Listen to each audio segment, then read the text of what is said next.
Welcome to this edition of AFMC. I'll tell you how I got better. I'm Glad to be here.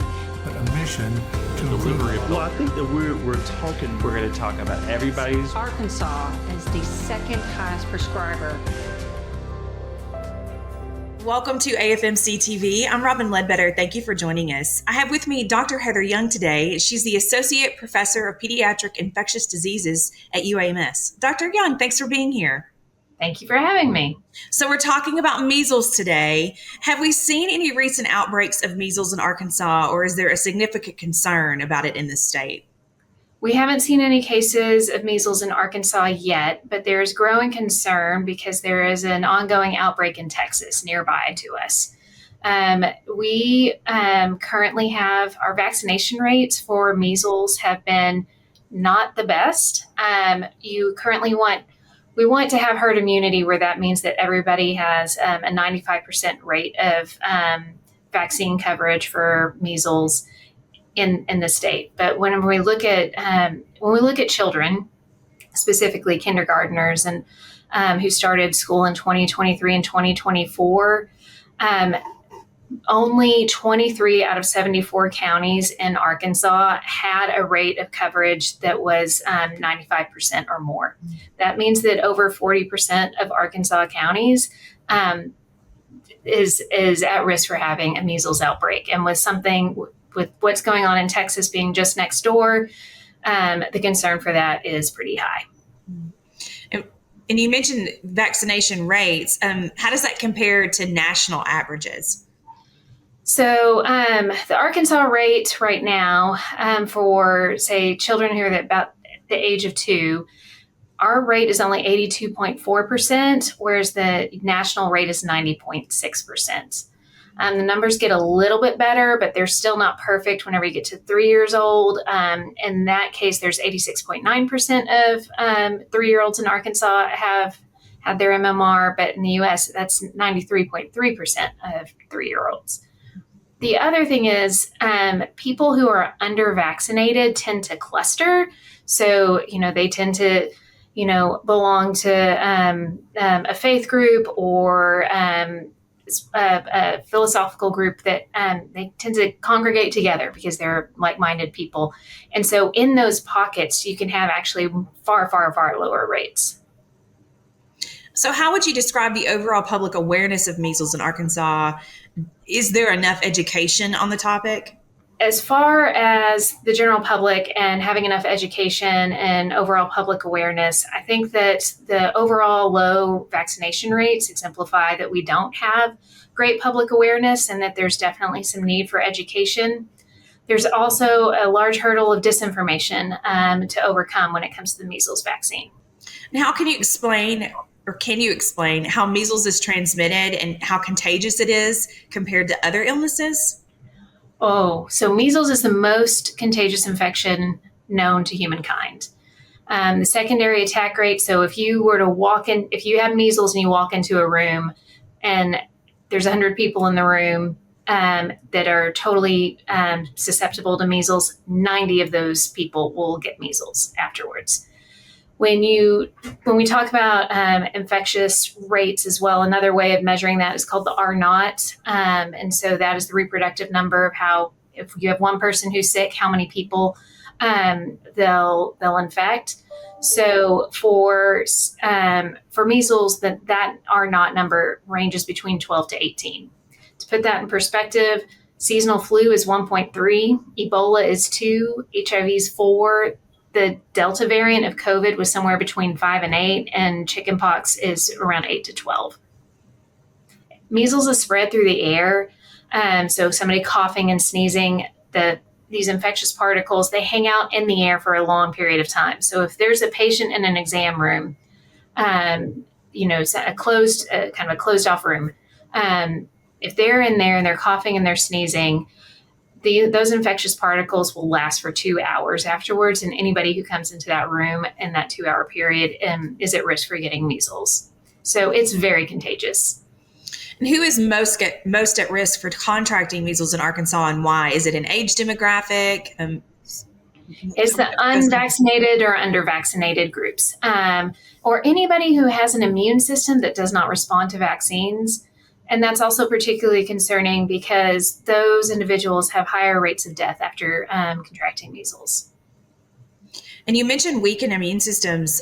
What are the potential complications of measles, especially in young children? Yes, so measles often causes also some significant diarrhea, so dehydration can be a huge problem, and electrolyte disturbances. Children will get ear infections afterwards. They can also get pneumonia from measles itself, but then they're also at risk for getting a secondary bacterial pneumonia. They can get measles encephalitis, which can be very unpleasant and horrible.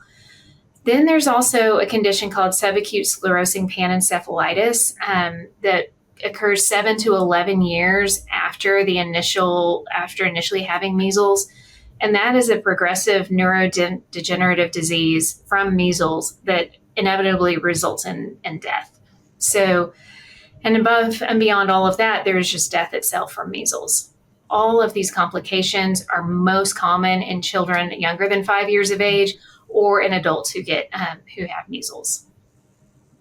And how effective is the MMR vaccination in preventing it? It's actually extremely protective.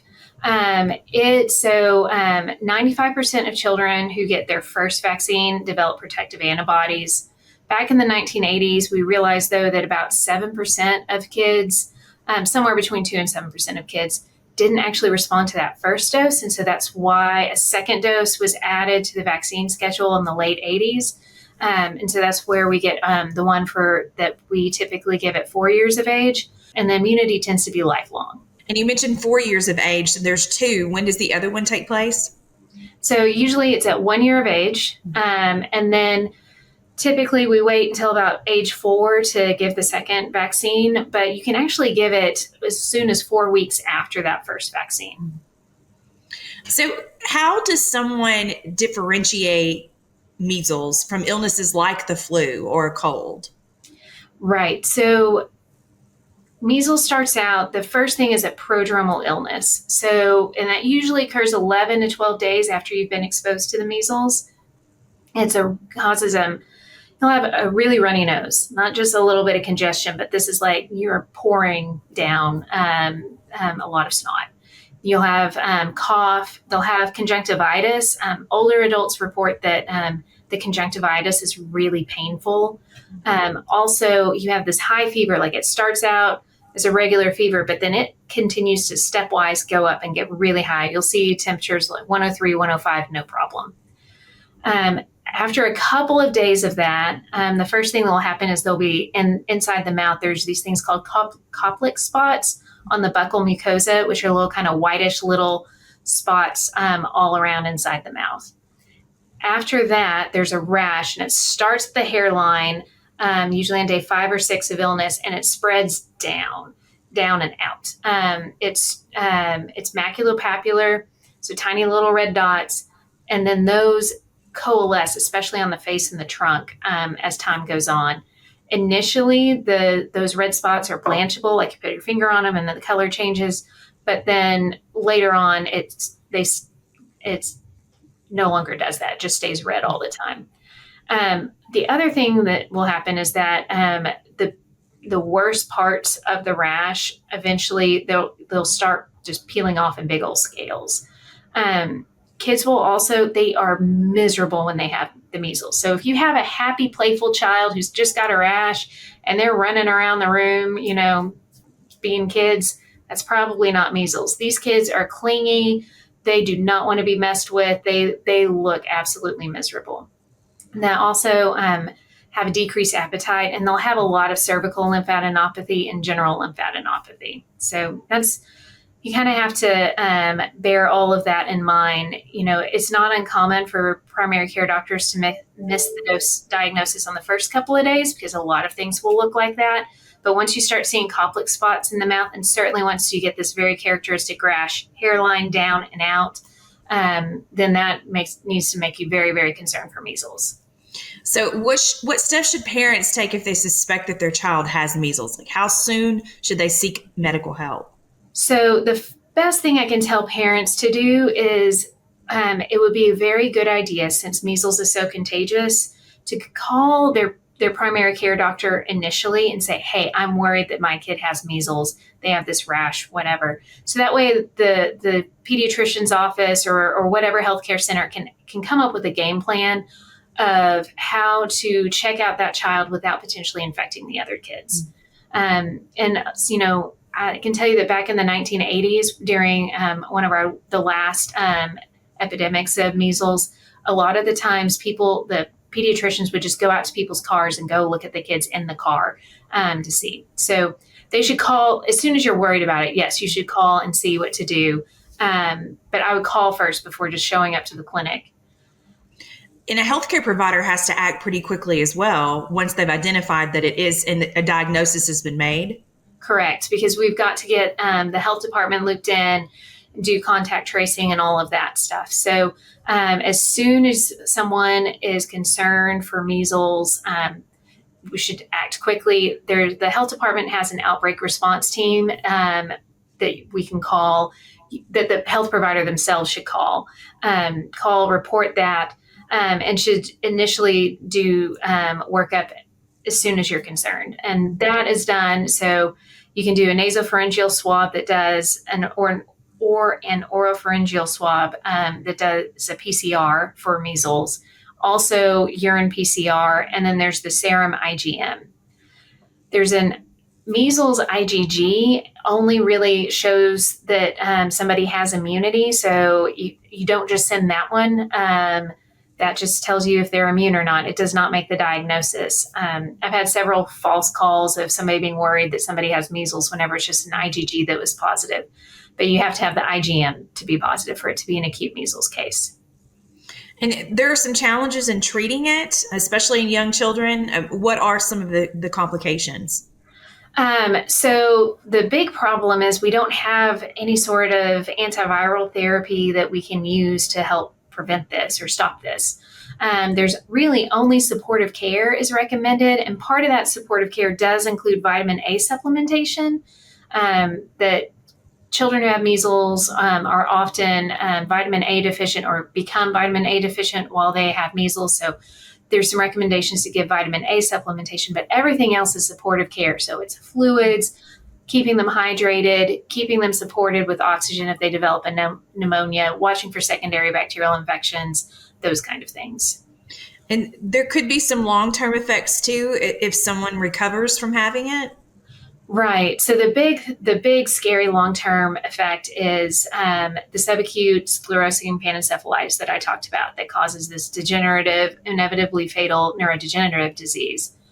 But something that's not talked about enough, in my opinion, is studies have shown that individuals who have had measles in the following months to years actually have some, we'll kind of call an immune system amnesia, where they're just not able to respond to other infections, and they have increased mortality compared to other children who didn't have measles, and that can last for months to years after your measles infection. So not only are you putting yourself at risk from measles, but then after that, you're at risk for things that you wouldn't think would be a problem for a child later. And what role do healthcare providers play in identifying and reporting measles cases to the public health authorities? Oh, so we need, like, every frontline provider out there should be aware and looking, because, you know, they're the ones who have to find the case, you know, they're the ones who will find it, and they're the ones who call it into the health department. So they have a critical role of being out there and kind of keeping it on your differential, especially right now with these cases in Texas. So what is your message to parents or individuals uncertain about the measles vaccination safety? Is it necessary? Oh, I think it's safe and necessary. Measles has been a scourge for decades before we had the vaccine. There are all of these accounts of it going through communities and leaving a lot of devastation in its wake. There's, you know, with the measles vaccine, it's very safe. There's a lot of disinformation out there, and so I would encourage parents to be very careful about who they're listening to and try to find reputable sources for information on the measles vaccine, but it is 1,000% safe. Every child that is in my life, I want them to have their measles vaccine and have gotten them their measles vaccine. And none of them have had any outward ill effects from it. Well, Dr. Young, thank you for talking about this important information and sharing a lot of really good information, not only for healthcare providers, but for the general public. Thank you. You're welcome. And that's it for this episode of AFMC TV. Thanks for watching and have a great day.